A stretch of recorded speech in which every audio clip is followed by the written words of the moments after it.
Beat reporter Francesca Cerruti Harris sat down with library director Mark Contois to discuss the ongoing repairs to the main library and the grand opening of the new McAuliffe Branch Library this month. Welcome back. I'm here with Framingham Public Library Director Mark Contois and Branch Manager Nancy Gentile to hear an update on the main library repairs and the much anticipated opening of the new McAuliffe Branch Library. Thanks so much for coming. Thank you for having us. So there have been a few issues with the main library. There was the explosion that happened back in October, and the repairs have been ongoing. There may not be a date, but can you just give us an update? Yeah, we don't have a date at this point, but it does. The event happened on October 17th, so it does seem a while ago now. But it's been a very complicated and complex issue revolving around an electrical explosion and how much damage was done in the building and who would be responsible for making the repairs to the building and considerable expense at this point. And also the cleanliness of the building. We want the building to be hygienic for when we return, for our patrons, for our staff, for the collections. So it's a very complicated issue, and we've had lots of help. Jim Paolini, Director of Facilities for the town, Assistant Town Manager Jim Duane, and their staffs have been incredibly helpful to us.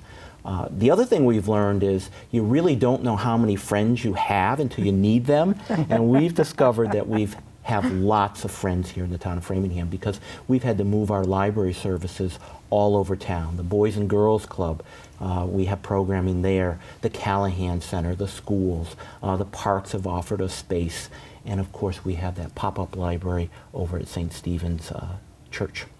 Yeah, that was my next question. I thought that was such a creative idea to create the pop-up library. How is that going? It's going really well. It was an idea that came from our new Assistant Library Director, Lena Kilborn, and our Circulation Manager, Kelly Sprague. We're familiar with the space over there because we had done programming at the charter school, and we knew it was vacant, and we have a great relationship with the administration at the church, and we just thought it'd be natural. So it's been good. It's a very small library, but we have computers and printing and books and a place for people to come. So we're glad we're able to do it, and people in the downtown have been responding to it. Nancy, so the exciting part of this is we also want to talk about the new McAuliffe Library. Right, so we've just finished a huge move with Mark's help, his master plan. We moved the books ourselves with the help of plenty of substitutes and pages who had worked at the library, but who had been laid off to some extent after the fire downtown. And we labeled all the shelves, we measured and remeasured and measured again to make certain we got everything squared away at the new library. And so for the past 2 weeks, we've been moving day by day, box by box, hundreds of boxes, probably about 1,500 shelves worth of books into the new library. Oh, that's wonderful.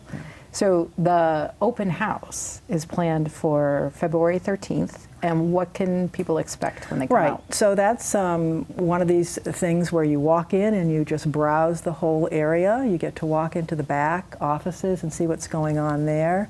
And no services, we're not going to be going into business until February 16th. But people can come in and look around, and we'll give them tours. Nice. So tell us, what part of the new library are you most excited about? Well, I have to say, actually, that probably just the space, the extra space that everyone's going to have. There are beautiful new areas to sit and be comfortable and read, to have some solitude and peace. We have 2 new study rooms. We have a meeting room. We have a children's room that's probably quadrupled in size from the original. Little tiny children's area that we have now at the old branch.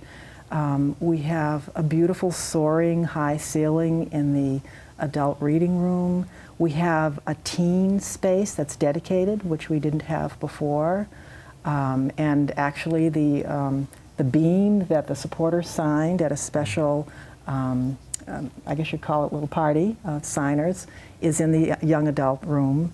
So it's going to be a fabulous spot for everybody, especially the meeting room, I think, because there's not one in the north side of town for everyone to meet in. And Mark, do you have anything that's near and dear to you? Well, what did you leave me left? All of those spaces Nancy Right. described Yeah. are just wonderful. When you first walk in the library, we have a cafe area, and you'll be able to bring a cup of coffee, bring a sandwich, bring a pizza, and enjoy in that space. And up above, I won't give too much away, but there's some spectacular lighting that was just finished being installed Yeah, today quite beautiful. above that area, and it's your first thing when you walk through. Besides seeing wonderful staff, you'll see this space, and I think right now that's my favorite. That's great. And our time is almost up, but can you tell us, is there anything else you want folks to know about the Framingham Public Libraries in general? Well, I'd have to say probably what we're most proud of is our customer service. And we want that to stay the same. There's a real community feel in town for this little branch library. And I think it'll be finally validated in a way that people can come into the library and really enjoy it in a way that they haven't been able to until now because of the space constraints. Well, thank you so much for coming. And if you folks will stay right there, we'll be back to the Framingham Beat in a minute. Remember the open house of the new McAuliffe Library on Water Street on Saturday, February 13th from 1 to 4 p.m. They will be officially open for business on February 16th. And look for the grand opening celebration in May. We hope to see you there.